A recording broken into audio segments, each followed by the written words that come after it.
Hello my dear friends. तो आज का हमारा वीडियो होगा स्मॉल इंटेस्टाइन के ऊपर कि स्मॉल इंटेस्टाइन क्या होती है और ये क्या करती हैं। तो स्मॉल इंटेस्टाइन जो होती है इनको हम नॉर्मली छोटी आंत बोलते हैं, ठीक है, जिनका डायमीटर छोटा होता है, बाकी लेंथ इसकी लार्ज इंटेस्टाइन से ज़्यादा होती है। स्मॉल इंटेस्टाइन के अंदर हम लोग हमारी बॉडी जो होती है वो डाइजेशन भी करती है फूड को, और स्मॉल इंटेस्टाइन के अंदर एब्जॉर्प्शन भी होता है। डाइजेशन एंड एब्जॉर्प्शन दोनों प्रोसेस होते हैं स्मॉल इंटेस्टाइन के अंदर। तो चलिए इसके इंट्रोडक्शन से हम स्टार्ट करते हैं। इंट्रोडक्शन है, the small intestine is a long coiled part of the digestive system where most digestion and absorption of nutrients take place। Small intestine जो होती है वो एक लॉन्ग मतलब लॉन्ग ट्यूब लाइक स्ट्रक्चर होती है, coiled part of the digestive system. Coiled part मतलब इस तरीके से, ठीक है, कोइल्ड पार्ट होती है डाइजेस्टिव सिस्टम का, जहाँ पर most of the digestion and absorption होता है न्यूट्रिएंट्स का, ठीक है। It connect the stomach to the large intestine, ये जो स्टमक से लार्ज इंटेस्टाइन तक कनेक्ट रहती है। लार्ज इंटेस्टाइन एंड स्टमक के बिटवीन प्रेजेंट होती है। एवरेज लेंथ होती है एडल्ट में इसकी 6 to 7 मीटर्स। डायमीटर होता है इसका 1.5 to 3 centimetre. Located in the abdominal cavity, जो कहाँ प्रेजेंट होती है, बॉडी की एब्डोमिनल कैविटी के अंदर प्रेजेंट होती है। नेक्स्ट है parts of small intestine. Small intestine के अंदर 3 पार्ट्स प्रेजेंट होते हैं, ठीक है, जिसको स्मॉल इंटेस्टाइन को 3 पार्ट्स में डिवाइड किया गया है। फर्स्ट होता है ड्यूडिनम, सेकंड पार्ट होता है जेजुनम, लास्ट पार्ट होता है इलियम।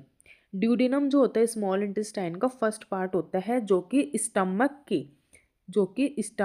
के पाइलोरस पार्ट से जुड़ा रहता है। इस तरीके से स्मॉल इंटेस्टाइन रहती है, ठीक है।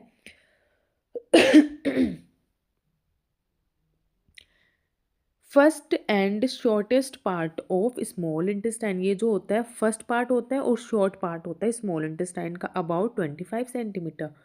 सी shape and fixed, C shape जैसा होता है, फिक्स्ड रहता है, जो क्या करता है, क्या ये रिसीव करता है काइम फ्रॉम स्टमक, स्टमक से काइम को रिसीव करता है। काइम किसे कहते हैं, स्टमक के अंदर जो फूड पार्टिकल्स को हमने स्वेल किया है, स्वेलोइंग के बाद में वो इसोफेगस से होकर स्टमक में आ गया, उसे हम कहते हैं bolus.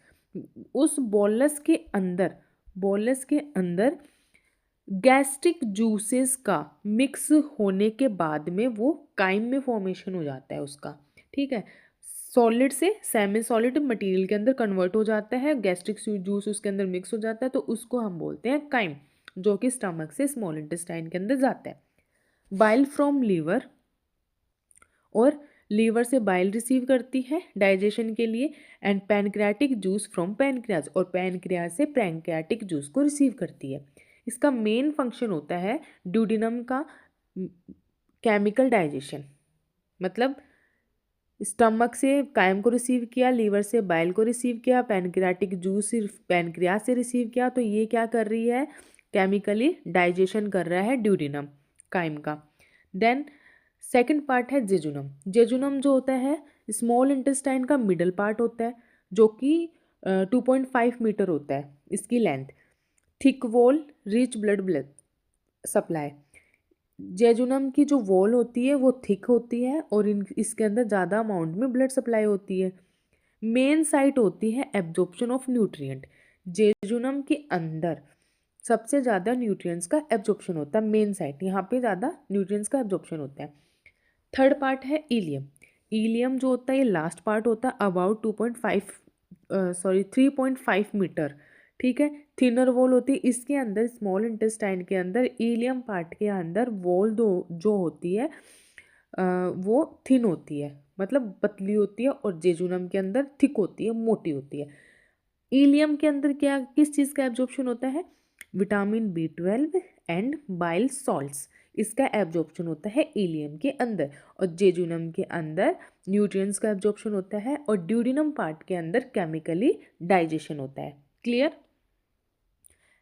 Ends at ileocaecal junction open into large intestine, और स्मॉल इंटेस्टाइन जो होती है वो कहाँ ख़त्म होती है, यहाँ पे इस तरीके से होती है फ्रेंड्स ये।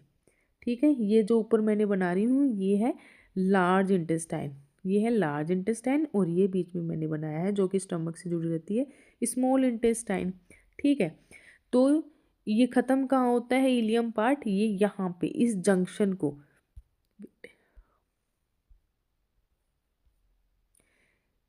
स्मॉल इंटेस्टाइन और जहाँ पे लार्ज इंटेस्टाइन ये दोनों मीट हो रही है, इस जगह को बोलते हैं इलियोसिकल जंक्शन। ठीक है, then the wall has 4 layer, small intestine के अंदर 4 लेयर प्रेजेंट होती है, mucosa, submucosa, muscular layer और आउटर सिरोसा लेयर। तो सबसे पहले होती है म्यूकोजा लेयर। म्यूकोजा लेयर के अंदर विलाई एंड माइक्रोविलाई प्रेजेंट होती है। ये म्यूकोजा लेयर होती है, इसके अंदर विलाई प्रेजेंट होती है, hair like thread like structure होती है, और इनके ऊपर बहुत ही बारीक बारीक माइक्रोविलाई प्रेजेंट होती है। ठीक है, इस तरीके से increase surface area for absorption, और ये जो विलाई और माइक्रोविलाइज जो होती हैं ये सरफेस एरिया को इंक्रीज कर देती हैं जिससे एब्जॉर्प्शन हो सके। Contain glands at secrete intestinal juice, और इस ग्लैंड के अंदर इस लेयर के अंदर ग्लैंड प्रेजेंट होती है जो इंटेस्टाइनल जूसेस का सिक्रीशन करती है, को सिक्रीट करती है यहाँ पे। ठीक है, सेकंड है लेयर सबम्यूकोजा। सबम्यूकोजा के अंदर blood vessels, lymph vessels and nerves present होती है। ठीक है, प्रोवाइड नरिशमेंट टू म्यूकोजा, और सब म्यूकोजा जो होती है म्यूकोजा को नरिशमेंट प्रोवाइड करवाती है। नेक्स्ट है मस्कुलर लेयर। मस्कुलर लेयर के अंदर 2 मसल लेयर प्रेजेंट होती है, इनर मसल होती है circular muscles and outer muscle होती है लॉन्गिट्यूडनल मसल्स। इस तरीके से सर्कुलर मसल्स और इसके जस्ट नीचे से लॉन्गिट्यूडनल मसल इस तरीके से प्रेजेंट होती है। ठीक है, ये होगी लॉन्गिट्यूडनल, ये होगी सर्कुलर, एंड ये जो होती है ये आउटर लेयर होती है जिसे हम सिरोसा कहते हैं, और स्मॉल इंटेस्टाइन के अंदर इसको मिजेंट्री भी कहते हैं। देन मस्कुलर लेयर जो होती है हेल्प इन पेरिस्टालसिस, ये जो मस्कुलर लेयर होती है ये पेरिस्टालसिस में हेल्प करती है, और पेरिस्टालसिस के अंदर क्या होता है फूड जो होता है वो मूवमेंट करता है आगे की तरफ। लास्ट लेयर है सिरोसा लेयर जो कि आउटर लेयर होती है, और ये प्रोटेक्टिव आउटर कवरिंग होती है। ठीक है, कैसी होती है प्रोटेक्टिव आउटर कवरिंग। फिर है अपन ने देखा कि म्यूकोजा लेयर के अंदर विलाई एंड माइक्रोविलाई, मैंने बताया पीछे वो प्रेजेंट होती है। तो ये विलाई एंड माइक्रोविलाई क्या होती है, तो विलाई है फिंगर लाइक प्रोजेक्शन, जैसे ये म्यूकोजा लेयर है इसके अंदर फिंगर लाइक प्रोजेक्शन, ठीक है, ऐसे प्रेजेंट होती है। एंड माइक्रोविलाई जो होती है टीनी प्रोजेक्शन होती है, और विलाई ब्रश बॉर्डर होता है इनका। ठीक है, बिल्कुल छोटे छोटे छोटी छोटी छोटी छोटी छोटी इस तरीके से टीनी प्रोजेक्शन प्रेजेंट होती है विलाई के ऊपर जो ब्रश बॉर्डर जैसा।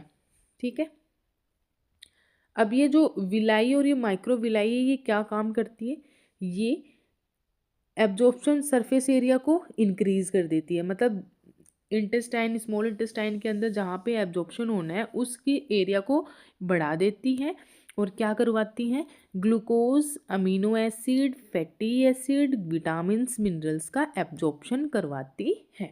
ये इनका काम होता है विलाई एंड माइक्रोविलाई।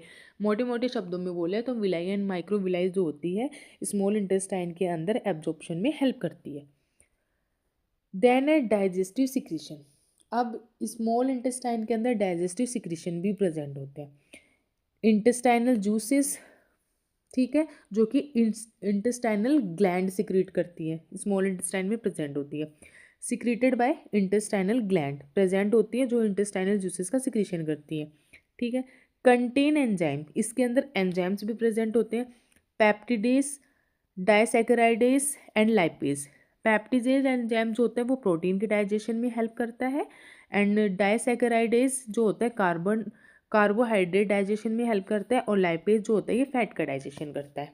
क्लियर। फिर आता है बाइल। बाइल कहाँ से आएगा अपने स्मॉल इंटेस्टाइन में, बाइल को कौन स्टोर करके रखता है, लीवर, लीवर से बाइल आता है, और ये बाइल जो होता है ये फैट को इमल्सिफाई करता है और इसके अंदर एंजाइम प्रेजेंट नहीं होता। बाइल के अंदर एंजाइम प्रेजेंट नहीं होता, ये सिर्फ फैट को इमल्सिफाई करता है। ठीक है, अलग अलग करना, ऑयल वाटर इस तरीके से। फिर है पैनक्रियाटिक जूस। पैनक्रियाटिक जूस के अंदर एमाइलेज जो होता है वो कार्बोहाइड्रेट को डाइजेस्ट करेगा, ट्रिप्सिन जो होगा वो प्रोटीन को डाइजेस्ट करेगा, एंड लाइपेज जो होगा वो फैट को डाइजेशन में हेल्प करता है। Then digestion in small intestine. Small intestine के अंदर कार्बोहाइड्रेट, प्रोटीन एंड फैट इनका डाइजेशन होता है। तो कार्बोहाइड्रेट का डाइजेशन होने के बाद में ये ग्लूकोज में कन्वर्ट हो जाएगा। प्रोटीन का डाइजेशन होने के बाद में ये अमीनो एसिड में कन्वर्ट हो जाता है, एंड फैट का डाइजेशन होने के बाद में ये फैटी एसिड एंड ग्लिसरॉल के अंदर ब्रोकन हो जाता है, टूट जाता है या कन्वर्ट हो जाता है। ठीक है, फिर नेक्स्ट है एब्जॉर्प्शन इन स्मॉल इंटेस्टाइन, कि स्मॉल इंटेस्टाइन में किन किन चीज़ों का एब्जॉर्प्शन होता है।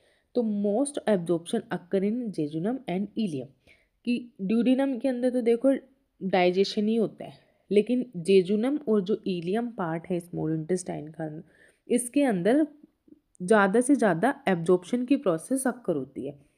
एब्जॉर्ब्ड सब्सटेंस ये होते हैं glucose, amino acid, fatty acid, vitamins A D E के एंड मिनरल्स, आयरन, कैल्शियम वगैरह एंड वाटर, इनका absorption jejunum and ileum part में होता है। और बाकी जो चीज़ें बच भी जाती है वो लार्ज इंटेस्टाइन के अंदर एब्जॉर्ब्ड हो जाती है और फिर वहाँ से वेस्ट मटेरियल बनना स्टार्ट हो जाता है। वो अपन नेक्स्ट वीडियो में देखेंगे कि लार्ज इंटेस्टाइन क्या है।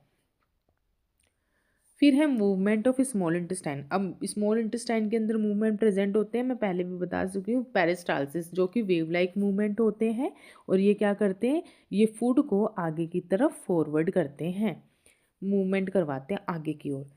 सेगमेंटेशन प्रेजेंट होता है। सेगमेंटेशन के अंदर मिक्सिंग मूवमेंट होता है, जो खाना होता है उसके अंदर इंटेस्टाइनल जूसेस का मिक्स होना, पैनक्रियाटिक जूस का मिक्स होना, बाइल का मिक्स होना, ये मिक्सिंग मूवमेंट। ठीक है, हेल्प्स डाइजेशन एंड एब्जॉर्प्शन, जो कि ये क्या करते हैं, जो भी पैनक्रियाटिक जूस थे, ठीक है, इंटेस्टाइनल जूस थे, बाइल था, ये सब क्या करते हैं, ये डाइजेशन एंड एब्जॉर्प्शन में हेल्प करते हैं। देन है ब्लड सप्लाई। अब ब्लड सप्लाई कौन करता है स्मॉल इंटेस्टाइन को, तो इसको ब्लड सप्लाई होती है supplied by superior mesenteric artery, superior mesenteric artery, and when होती है पोर्टल वेन, नर्व होती है ऑटोनोमिक नर्वस सिस्टम, इसके अंदर पैरासिम्पैथेटिक और सिंपैथेटिक दो नर्व सप्लाई होती है। तो पैरासिम्पैथेटिक क्या करती है, ये मूवमेंट एंड सिक्रीशन को इंक्रीज करती है, एंड सिंपैथेटिक जो होती है वो एक्टिविटी को डिक्रीज करती है। ये पैरासिम्पैथेटिक और सिंपैथेटिक जो होते हैं एक दूसरे के अपोजिट वर्क करते हैं। तो पैरासिम्पैथेटिक जो होगा वो स्मॉल इंटेस्टाइन के अंदर जैसे पेरिस्टाल्सिस मूवमेंट और जो भी सिक्रीशंस हो रहे हैं इनको बढ़ाएगा, और सिंपैथेटिक जो होगा स्मॉल इंटेस्टाइन की एक्टिविटी को डिक्रीज करेगा, जैसे increasing movement, peristalsis movement, secretions है, इनको डिक्रीज करेगा। अब लास्ट में है स्मॉल इंटेस्टाइन के फंक्शन। स्मॉल इंटेस्टाइन क्या फंक्शन करती है, तो हम देख चुके हैं, डाइजेशन भी होता है, एब्जॉर्प्शन भी होता है, सिक्रीशन भी होता है और मूवमेंट भी होते हैं स्मॉल इंटेस्टाइन के अंदर। तो complete digestion of food, food का कंप्लीटली डाइजेशन हो जाता है। सेकंड, स्टमक से डाइजेशन स्टार्ट होता है और स्मॉल इंटेस्टाइन के ड्यूडिनम पार्ट में लास्ट जेजुनम में कंप्लीटली डाइजेस्ट हो जाता है फूड। उसके बाद में एब्जॉर्प्शन की प्रोसेस स्टार्ट होती है। तो complete digestion of food, absorption of nutrient, और न्यूट्रिएंट्स का एब्जॉर्प्शन होता है। Secretion of enzyme and hormone, hormone का सिक्रीशन एंड एंजाइम्स का सिक्रीशन होता है। Movement of food to large intestine, अब जो स्मॉल इंटेस्टाइन में जो बच गया या फिर जो फूड प्रेजेंट होता है वो कहाँ जाएगा, आगे की तरफ स्मॉल इंटेस्टाइन लार्ज इंटेस्टाइन के अंदर भेज देती है। ठीक है, तो ये इसके स्मॉल इंटेस्टाइन के फंक्शंस थे। आई होप फ्रेंड्स आप लोगों को ये समझ आ गया होगा कि स्मॉल इंटेस्टाइन हमारी बॉडी के अंदर किस तरीके से फंक्शन करती है। Thank you and like subscribe my channel.